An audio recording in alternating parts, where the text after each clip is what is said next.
নমস্কাৰ। আমি যি 2026 চনৰ যি বিধানসভা নিৰ্বাচন, এই বিধানসভা নিৰ্বাচনত আমি UPPL দল হিচাপে আমি মানে নিজাববীয়াকৈ ছিংগল হিচাপে আমি এইবাৰ ইলেকশ্যনত অৱতীৰ্ণ হ'ম, নিৰ্বাচনত অৱতীৰ্ণ হ'ম। আৰু তাতে আমি ৰাইজৰ যি সহযোগ আমি দেখিবলৈ পাইছোঁ, আমি নথৈ আনন্দিত হৈছোঁ যে এটা বৃহৎ পৰিৱৰ্তনৰ স্বাৰ্থত আৰু এটা শান্তি প্ৰতিষ্ঠাৰ স্বাৰ্থত, স্থায়ী শান্তি প্ৰতিষ্ঠাৰ স্বাৰ্থত আৰু ইয়াতে মূল্যবোধৰ ৰাজনীতি প্ৰতিষ্ঠা কৰাৰ কাৰণে, নৱপ্ৰজন্মক এটা ভাল দিশ দিবৰ কাৰণে আমি UPPL সদায় শপত লৈছোঁ। আমি সদায় বদ্ধপৰিকৰ, আমি সদায় আগুৱাই যাম যে ৰাইজক লৈ পেলাই আমি সদায় ৰাইজৰ ওচৰত থাকিম, ৰাইজৰ সেৱা আগবঢ়াবৰ কাৰণে ৰাইজৰ ওচৰত থাকি পেলাই আমি এই ইলেকশ্যনত অৱতীৰ্ণ হ'ম। আমি দেখিবলৈ পাইছোঁ যে এইবেলি এই নিৰ্বাচনত আমাৰ যথেষ্ট ৰাইজে সঁহাৰি জনাইছে। বিগত সময়ছোৱাত আজি যোৱা 4 মাহ ধৰি বা 5 মাহ ধৰি হাগ্ৰামাৰ নেতৃত্বত চলা BPF চৰকাৰৰ যি দুৰ্নীতিৰ অভিযোগ বা তেওঁলোকৰ যি অপশাসনৰ অভিযোগ, এই অভিযোগে আমাক যথেষ্ট উৎসাহিত কৰি তুলিছে। কাৰণ এই অভিযোগবিলাক আমি দেখিবলৈ পাইছোঁ আৰু ৰাইজে অভিযোগ কৰিছে, আৰু সেইটো আমি দূৰ কৰিবৰ কাৰণে, সেই সমস্যাবিলাক দূৰ কৰিবৰ কাৰণে আমি এইবাৰ নিৰ্বাচনত অৱতীৰ্ণ হৈছোঁ, যাতে আমি সেইবিলাক দূৰ কৰিব পাৰোঁ। কিমান আশাবাদী? আমি আমাৰ 15টা চিটত BTR অঞ্চলত আমি 15টা চিটতে আমি ইলেকশ্যনত প্ৰাৰ্থী দিয়া হ'ব, আৰু বাহিৰত আমাৰ BTR বাহিৰত 6টা চিটত প্ৰাৰ্থী দিব। 21টা চিটত আমি ইলেকশ্যন খেলিবৰ কাৰণে ৰেডি আছোঁ, আৰু ইয়াত 100% আশাবাদী যে আমি সফলতা লাভ কৰিম। যিটো দেখা গৈছে আমি সফলতা লাভ কৰিম। আজি হাগ্ৰামাৰ নেতৃত্বত আমাৰ ভেৰগাঁও যিটো পৰিষদীয় যিটো মানে এছেম্বলি সমষ্টি, এই ভেৰগাঁও এছেম্বলি সমষ্টিত মানে দুৰ্গাদাস বড়োক আমাৰ ইয়াত আহিব বুলি কৈছে BPFৰ ফালৰ পৰা। তাক আমাৰ এই অঞ্চলত কোনোদিন একচেপ্ট নকৰে, আৰু তেখেতৰ পুৰণা হিষ্টৰী, বহুত বেয়া হিষ্টৰী আছে। 83 আন্দোলনৰ সময়ত যিটো তেওঁৰ এটা বদনাম আছে, যি বদনামৰ কাৰণে বেংগলী সম্প্ৰদায়ৰ মানুহ কোনোদিন তেখেতক ভোট নিদিয়ে।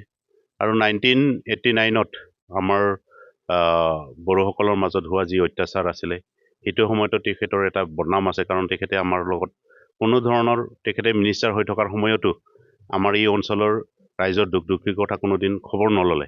সেইবিলাক কথা ৰাইজে পাহৰা নাই।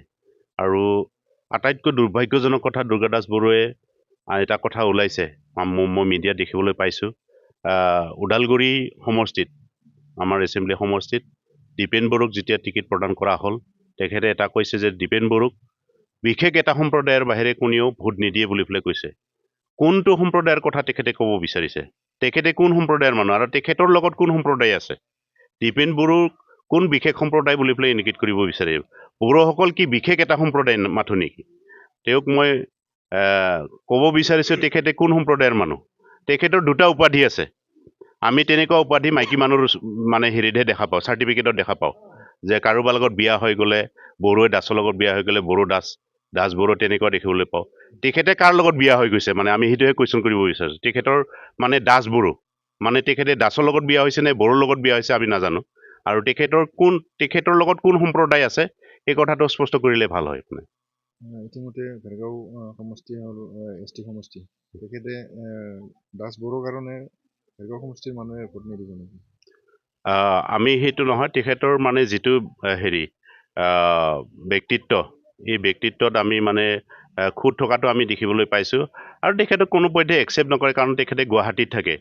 গুৱাহাটীত থাকি পেলাই চহৰীয়া এজন মানুহ আমাৰ ইয়াতে আহি পেলাই হাগ্ৰামাৰ পৰা বাহ লৈ পেলাই ইয়াতে আহি পেলাই যেতিয়া মানে ইয়াত শাসন ভাৰটো তেওঁ ল'ব বিচাৰিব, তেখেতৰ পৰা আমি ৰাইজে একো মানে লাভ নহ'ব, আৰু ৰাইজে তেওঁক মানে আশা কৰা নাই।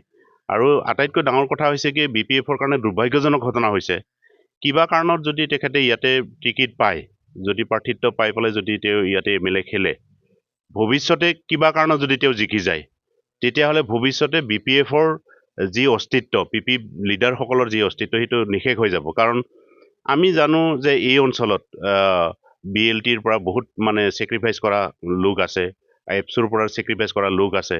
তেখেতসকলক বাদ দি পেলাই বড়ো জাতীয় আন্দোলনত বা এই সমাজ মানে জীৱনত তেখেতৰ কোনো অৱদান নাই। এই কোনো ধৰণৰ সামাজিক অৱদান নোহোৱা মানুহ এজনক আমাৰ ইয়াত আনি পেলাই ইলেকশ্যন খেলাব খোজাটো হাগ্ৰামাৰ কাৰণে এটা মূৰ্খামিৰ কথা হৈছে আৰু সেইটো ৰাইজে কোনোদিন একচেপ্ট নকৰে। আহি থকা বিধানসভাত ইউ পি পি এলক ভোট দিয়াটো নিশ্চিত। 100% আমাৰ ইউ পি পি এল দলক সকলোৱে প্ৰমোদ বড়োৰ নেতৃত্বত যি সুশাসন আৰম্ভ হৈছিলে বিগত 5 বছৰত, এই সুশাসনৰ কথা আজি উপলব্ধি কৰিছে মানুহে। যেতিয়া আমি পৰিষদীয় নিৰ্বাচনত আমি হাৰি গ'লোঁ, চৰকাৰ গঠন কৰিব নোৱাৰিলোঁ, সেই কথাটো এতিয়া ৰাইজে অনুভৱ কৰিছে যে সঁচাকৈ আমি এটা ভাল চৰকাৰ এখন আমি হেৰাই ল'লোঁ, উপলব্ধি হৈছে মানুহৰ। আৰু সেইকাৰণে সকলোৱে মানে হাজাৰ হাজাৰ আমাৰ পাব্লিকে ওলাই আহি পেলাই ইউ পি পি এল দলক পুনৰ চৰকাৰত আনিবৰ কাৰণে তেওঁলোকে আগ্ৰহ প্ৰকাশ কৰিছে। আৰু আমি সেইটো ৰাইজৰ ওচৰত থাকি পেলাই সঁহাৰি জনাইছোঁ যে আমি আকৌ এটা সুশাসনৰ ব্যৱস্থাৰ কাৰণে আমি শাসনত আহিম বুলি পেলাই আমাৰ দৃঢ় বিশ্বাস এটা আছে।